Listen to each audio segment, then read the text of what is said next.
Hello and welcome to another episode of Let's Talk About It. My name is Emmanuel Jenkins. I am with the Delaware Developmental Disabilities Council. Today I have the pleasure of sitting down with Izzy Kaufman, who is the project coordinator for Planned Parenthood. Izzy, thank you for joining us. Yeah, thank you for having me.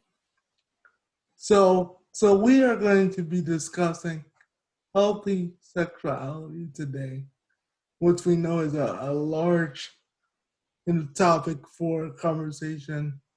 So before we get into that particular topic, can you give our viewers a little bit of your background and how you got to where you are and how you relate so much to such a great topic? Sure. So I'm a person with a disability.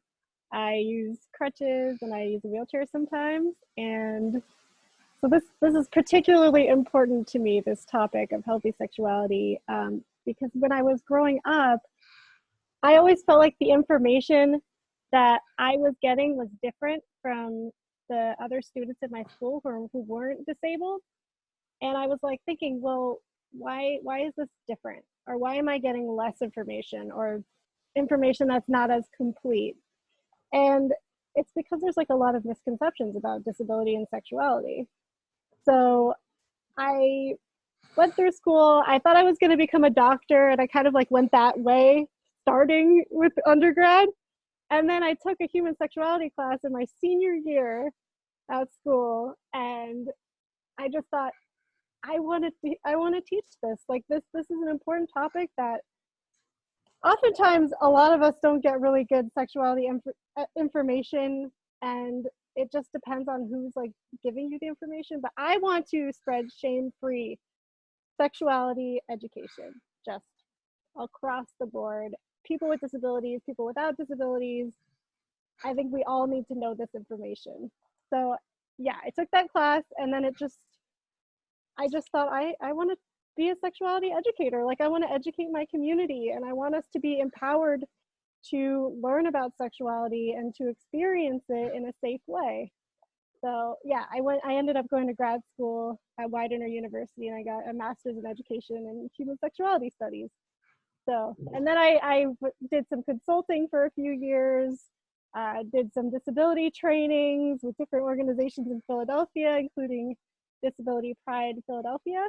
And yeah, I love teaching sex ed. Wow, what a journey, what a journey.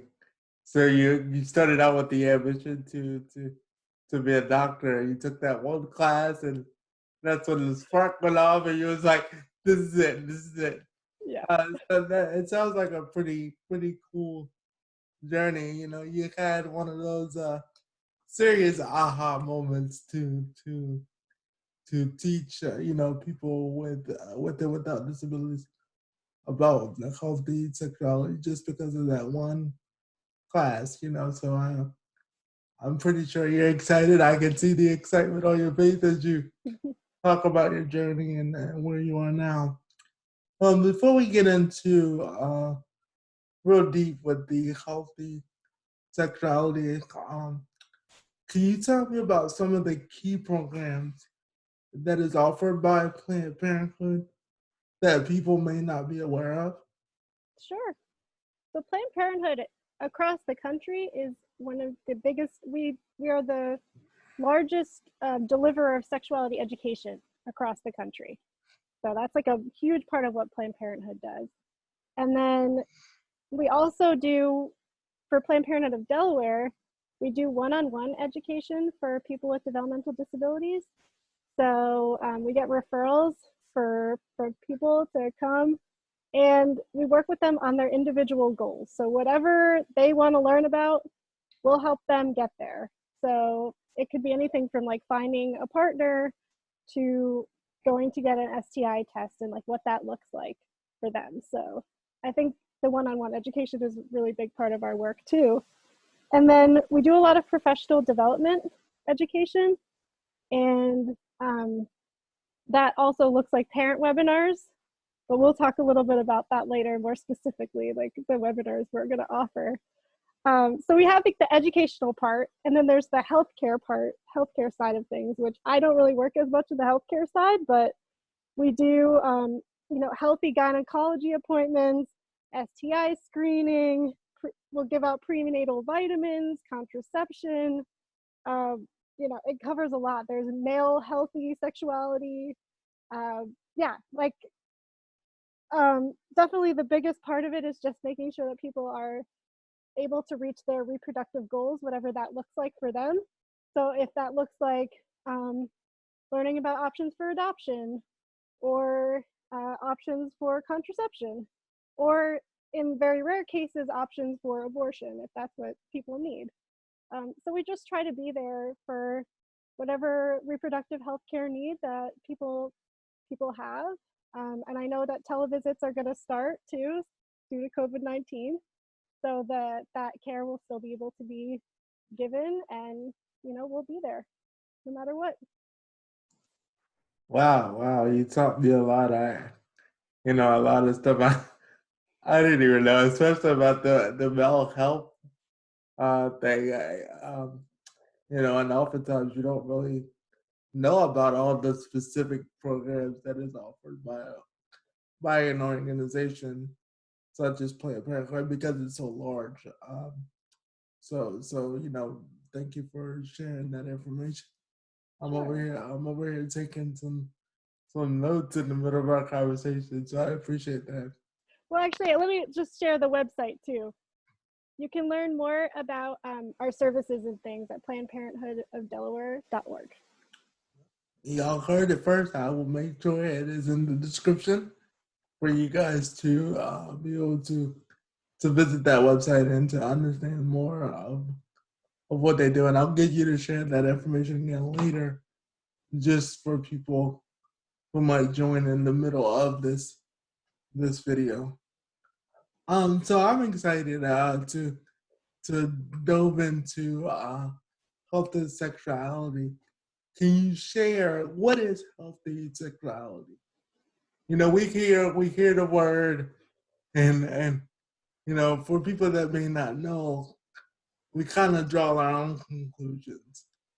So can you share, what it is, and just so people understand what we're actually talking about today? A really great question. So healthy sexuality is different depending on the person. So, but I think it involves a few different things. And the reason why we have these webinars is because of the few different things. So I think one part of it is just being able to make the choices that you want that are good for you. So in our webinars, we don't tell anyone what exactly they should do with their healthy sexuality, right? We just give options for what's the safest thing, what are the options out there, how do you want to think about it for yourself. So yeah, we always say, like, we want people with developmental disabilities to make those choices for themselves, because so often people with disabilities just in general are expected to follow directions, and we have lots of people helping us a lot of the time that are maybe not as respectful as they could be. So in thinking about healthy sexuality, it's really about you and what you want and your personal goals, and we'll help you get there, whatever that looks like. But we always say, healthy sexuality involves healthy relationships, taking care of your body, STI screening, and just staying healthy, and also involves just introspection into what you might want in a relationship. And yeah, I think it can look really different for different people. It just depends. Like, some people, maybe they only want to date one person and they're looking for that one special person to spend the rest of their life with. And then for some other people, maybe healthy sexuality looks like having 2 or 3 casual partners. So it just depends on the person. But we just want people to feel like fulfilled and happy and healthy.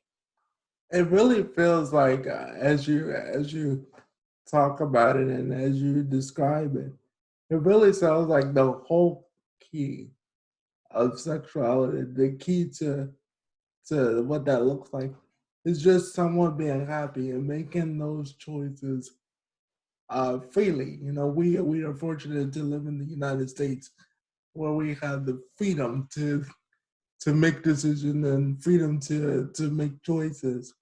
And it sounds like as you describe it, you know, in a nutshell, it sounds like someone being free, being able to make those choices, whether you want one partner or multiple casual partners. The choice is yours to make. And I think that's what the job of Planned Parenthood is, to provide the information and then for you to, as an individual, take that information and to decide what pieces you want, what pieces you don't want.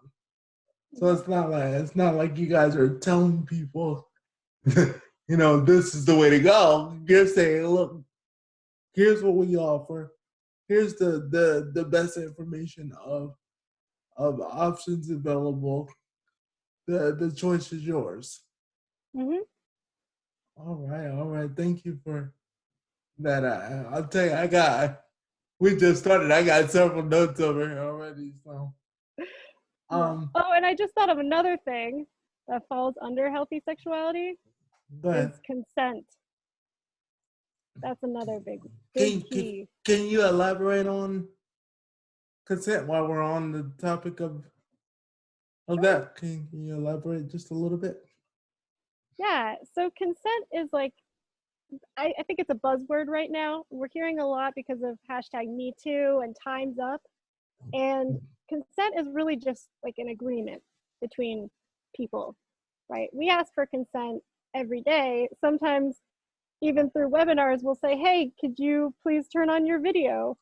If people don't want to turn on their video, we have to just be okay with it. Like, Right. right? So that's in a way that is consent. That is we're asking people a question and we're saying, hey, we want you to do this. Would you be okay with that? If they're not okay with it, we have to just listen to their answer and go about our day, right? So that's like, consent can be part of a sexual relationship, but it also just spills into every part of our lives. And so one of the big things you touched on was agreement between both parties.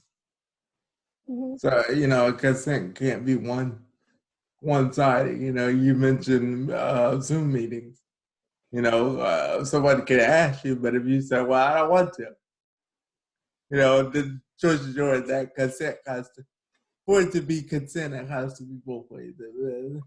If it's not Hmm. amongst both people, then it's not consent Yeah, yeah, because you didn't agree to it. So thank you. exactly. Why is the conversation of sexual healthy sexuality important for all people, but especially those with disabilities? And I know, you know, we're probably gonna use that term a lot. People with disabilities throughout this video, but why is that so important? Why is that conversation so important for someone's growth? You know, with the person with a disability, why is that so important? Hmm. Yeah, well, sexuality is definitely one of those, um, something that we value highly at Planned Parenthood, of course, but I think oftentimes, just out in the world, there's not a lot of sex education just in general that is very comprehensive or shame free. And it's especially hard, I think, for people with disabilities because a lot of us are isolated and maybe we don't attend a school that has a sex ed program, or maybe, unfortunately, like the people in our lives maybe assumed that we wouldn't want a sexual relationship, or we wouldn't want to experience that. So I think just there's a lot of like negative misconceptions about sexuality and disability, and I think we just need to talk about that, like as people with disabilities, and also with parents, because parents are the best sex educators for their kids. Like by far, like outside people can come in and try to teach, but in the end, it's going to be parents who really are the ones who are going to instill those values. And so, like, what I'm saying is, like, it has to come from different sides. So if we teach about it to parents, they're going to teach about it to their kids.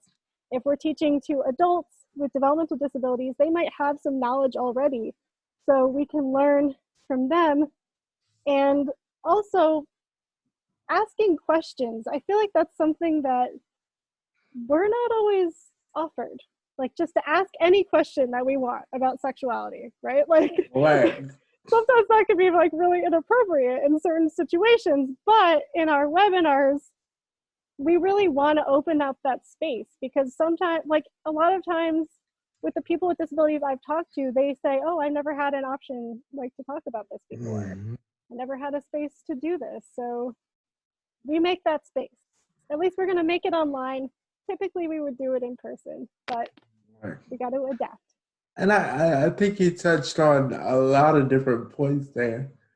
With people even not given the option to discuss or making them feel comfortable enough to have that conversation because let's face it, we hear the word sex and we're like, all the alarms go off. Oh my God, don't talk about that, or that's not for now, or save that for later.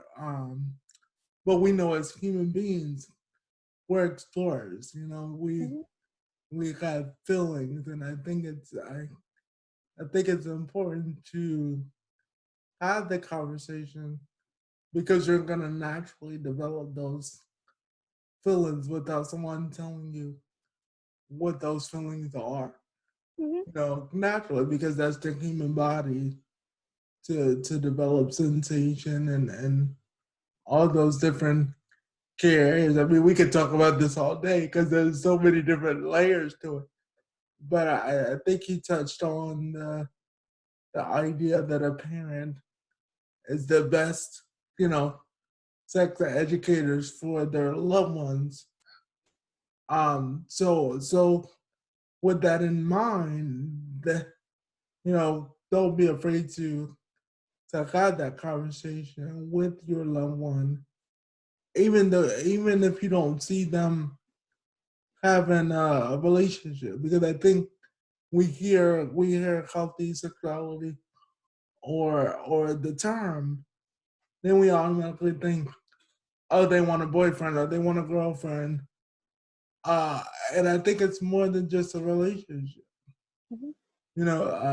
So is there, and I'm sure there is, but is there any disadvantages for for parents or individuals who don't want to have that conversation or don't give their loved one the chance to express that feeling?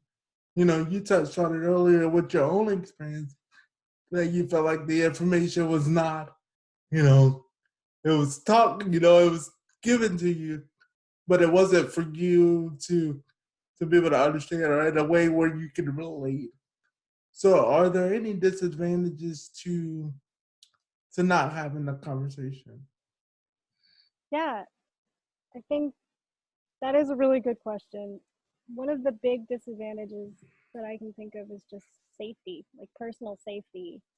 Um, if we don't teach about STIs, God forbid, like somebody is in an experience where they are sexually assaulted, they get an STI and they don't get treated because they don't know about STIs, and then it gets worse and worse, and then some negative consequences can happen from that. Like, so I think loss of life is one of the big things. Is that sexuality is so important, and yes, like the the conversation has to happen around STIs and safer sex, but it can also include pleasure and romance and emotional intimacy.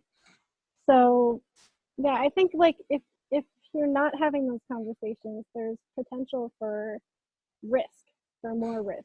And then also just information is power.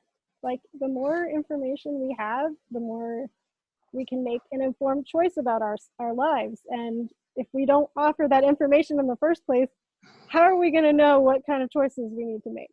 So I Right. really think like it is incredibly important to at least have the conversations, and the webinars we offer will help you have those conversations. Wow, wow. This is a very, very, very important topic, but it's so many different layers to it. We could have a whole series on just this topic alone, especially with people with disabilities and how the expectations are different. Mm-hmm.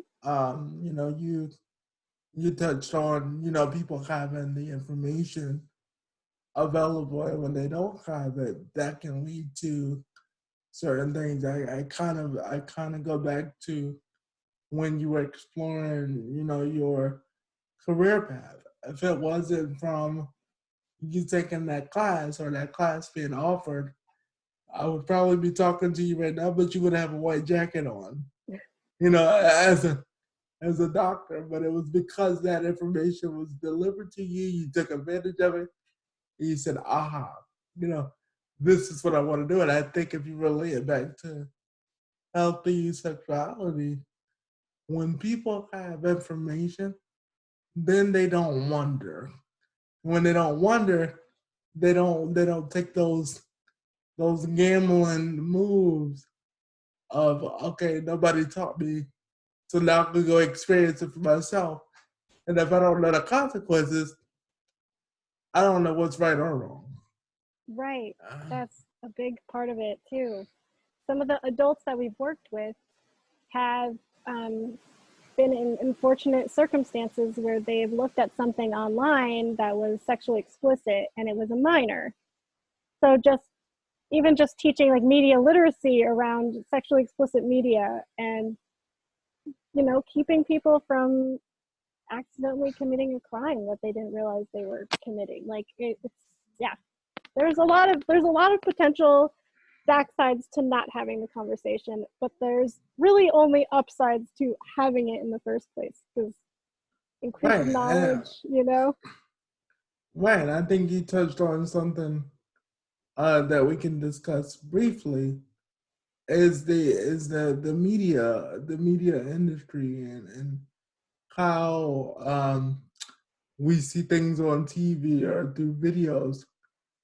And unfortunately, it's not like watching the WWE where they tell you in the very beginning of watching wrestling, don't try this at home.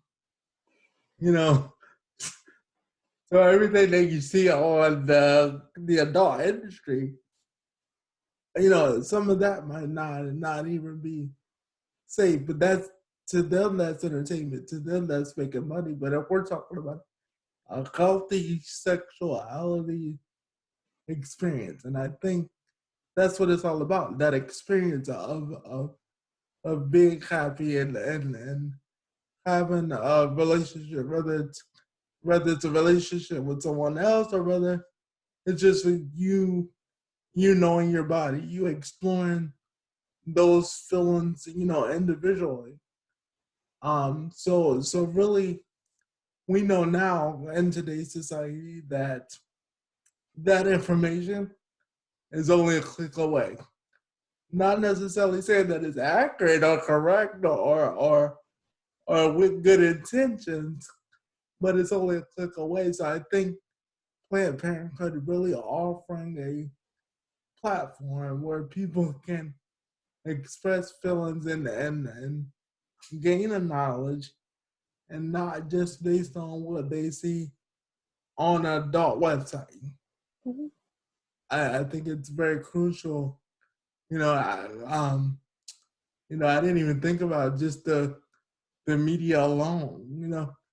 They talk about how it's $1 billion industry. That's multiple people going to this website and automatically drawing a conclusion because they don't know. Mm-hmm.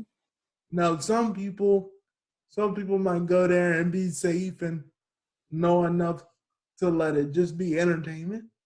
Mm-hmm. But think about the people that don't. And I think what happens is when people don't know, that's when they explore. That's when they start taking those unnecessary risks because they don't know. So I thank you for just touching on that alone, because media plays a really big part in everything we do, whether it's healthy sexuality or videos on Facebook where Mm-hmm. people are trying different things, crazy challenges where people are being in danger because they want to go viral or they want a TikTok video. So just for you to touch on media, thank you for that.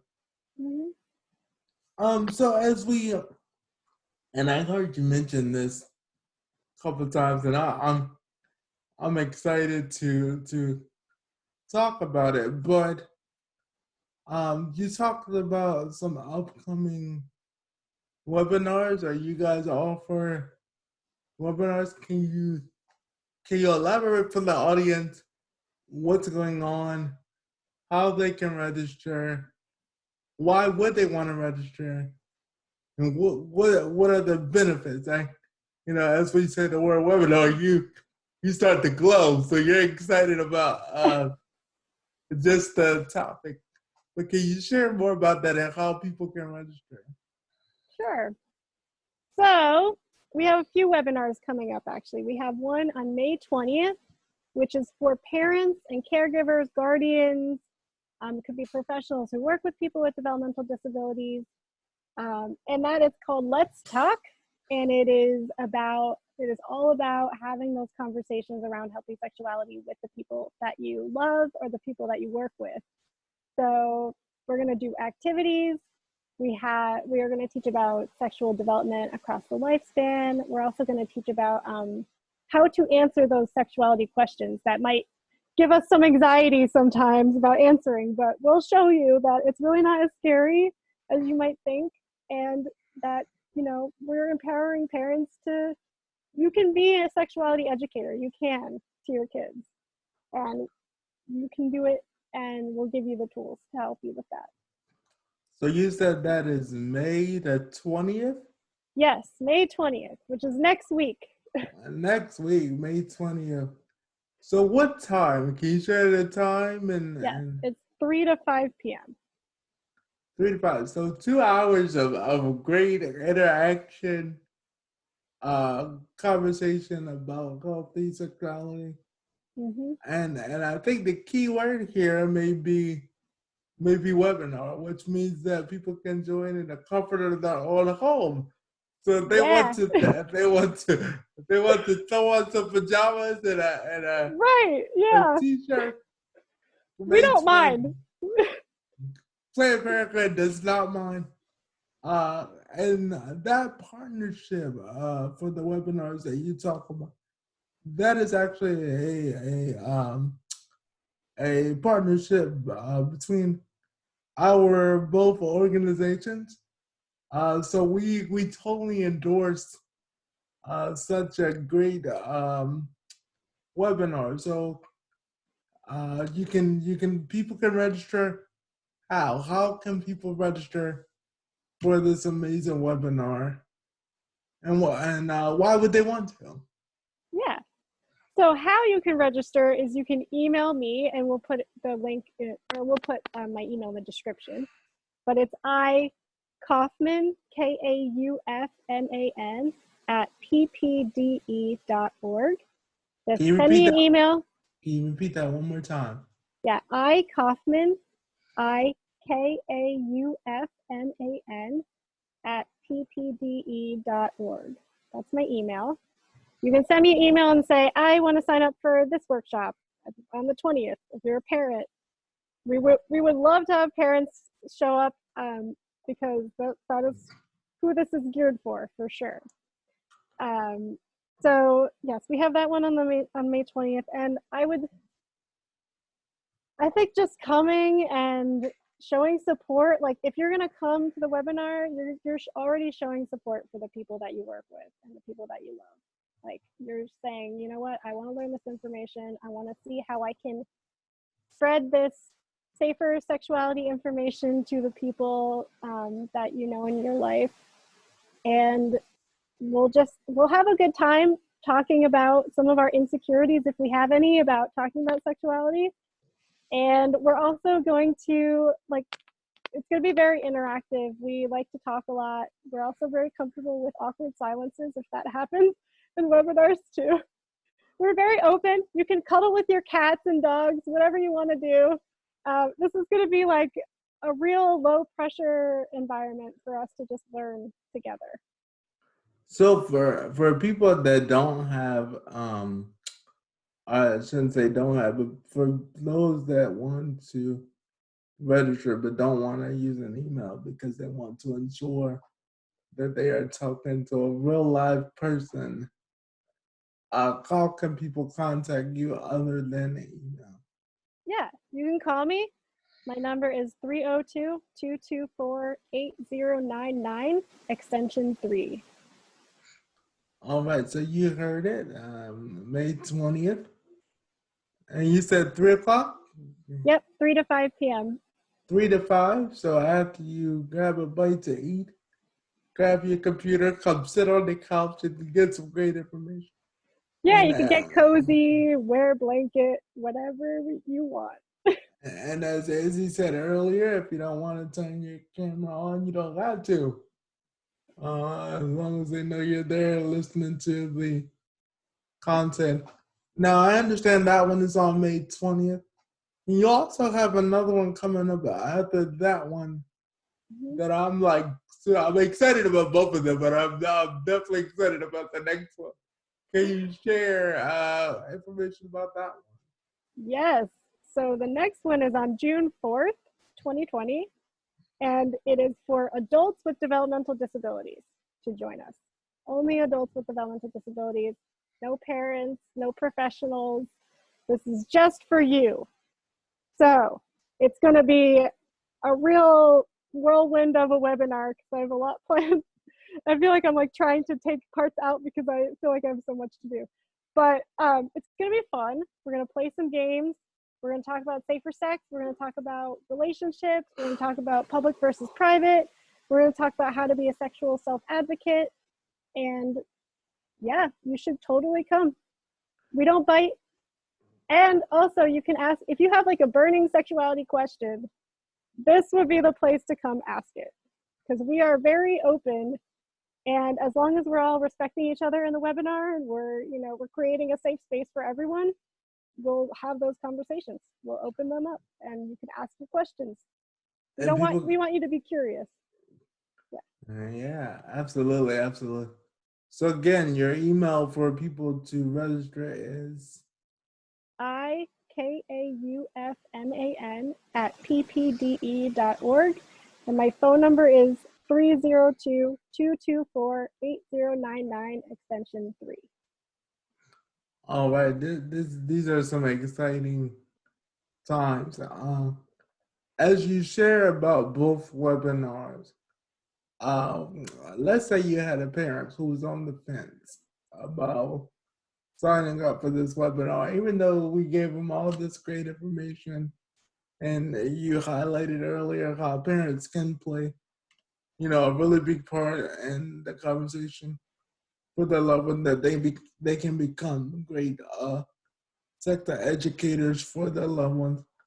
What would you say to those people that are on the fence and not quite there to ready to register for this webinar? What would you say to them? It's a great question. I think I would say, like, we're not going to ask you to do anything that you don't want to do. In the webinars, we come from a trauma-informed perspective, so we respect that everyone has their own experiences and values, and you can bring those into the room. We just ask that you're respectful about it. Yeah, and I would just say, like, give it a chance. If you are even just thinking about it a little bit, come to the webinar. It's free. It's, it's open. It's going to be 2 hours long. We usually have a break in the middle, a short break, just to like give us, a break from screens, since we're on screens all the time now. Yes, And, yes. we respect it. We respect your time. And if you want to give it to us, we'll make sure that it's worth your while. All right. So, as we talk about parents and people and parents joining the webinar, I'm going to ask you the same question, but in regards to people with disabilities that you have the webinar coming up for. What if you have someone with a disability who's on the fence and quite not eager to join, or maybe afraid to join to have such a conversation because they've never been given the opportunity before? So it might be a little, off-putting or not comfortable yet. What would you say to them? If you're really, really on the fence, you can always give me a call and talk to me, and we can talk through what your fears might be if you want. I would definitely say that, even for parents too. If you just want to call, if you're like, I'm thinking about it, or I have a concern, just call me. Call me. We can talk through. But I think like I said for the parents one, like if you're just thinking a little bit about going, just come to the webinar. Like what's really gonna happen, right? Like we're gonna make sure we get consent from you for everything that we're gonna do together. We are talking about sexuality, which is pretty personal, but that also is why the conversations are so important. And we respect everyone's like views and where they're coming from. And also, this is going to be a very disability positive space in June 4th. It's going to be like, it's going to be all disabled people, all us. I call myself a disabled person. I know a lot of people like people with disabilities. I respect both of those things completely. So yeah, you're welcome to come join us. Like disability and sexuality, like they go hand in hand, and you might as well come and just have a little fun. All right, you heard it here first on Let's Talk About It. And I think it's very cool that the webinars are called Let's Talk. So we are right on target with that. But before we go, I want to thank you for your time and energy to sit down with me to have this conversation. And you said people can call you to have that discussion, and you can answer some of those questions, directly and have a dialogue. And I imagine that they want to answer a question through email. They can do that also because they may not be comfortable picking up the phone yet to answer those questions. So please don't be afraid to email Izzy directly. I think Izzy is one of the most eager people I know to ready to talk about healthy sexuality in regards to all aspects of life, people with and without disabilities. Again, those webinars are May 20th and June 4th. June 4th. So May 20th for parents and caregivers and professionals of people with disabilities from 3 to 5, and then on June the 4th, people with disabilities only people with disabilities. And I think one of the unique things here is you're creating that space for people, that space that you didn't get as a child to have that conversation, even as an adult, to have that conversation. So not only as a teen or a child, but as an adult, there are not many places for people to do that. The time on June 4th is 3 to 5. 3 to 5. So they're both 3 to 5. One is on June 4th for people with disabilities. Again, and then May 20th is for parents, caregivers, and professionals of people with disabilities. Please look for the website and the description of the description of this video, and I will also include Izzy's email for you to email her directly along with her phone number and her extension for you to call her. Thank you for joining us for this episode of Let's Talk About It. Again, my name is Emmanuel. I am with the Delaware Developmental Disabilities. Today, this interview was with Izzy Kaufman from Planned Parenthood. Izzy, thank you for your time. Yeah, thank you so much. And thank you for the Delaware Developmental Disabilities Council for supporting this project. There you have it. We will catch you next time.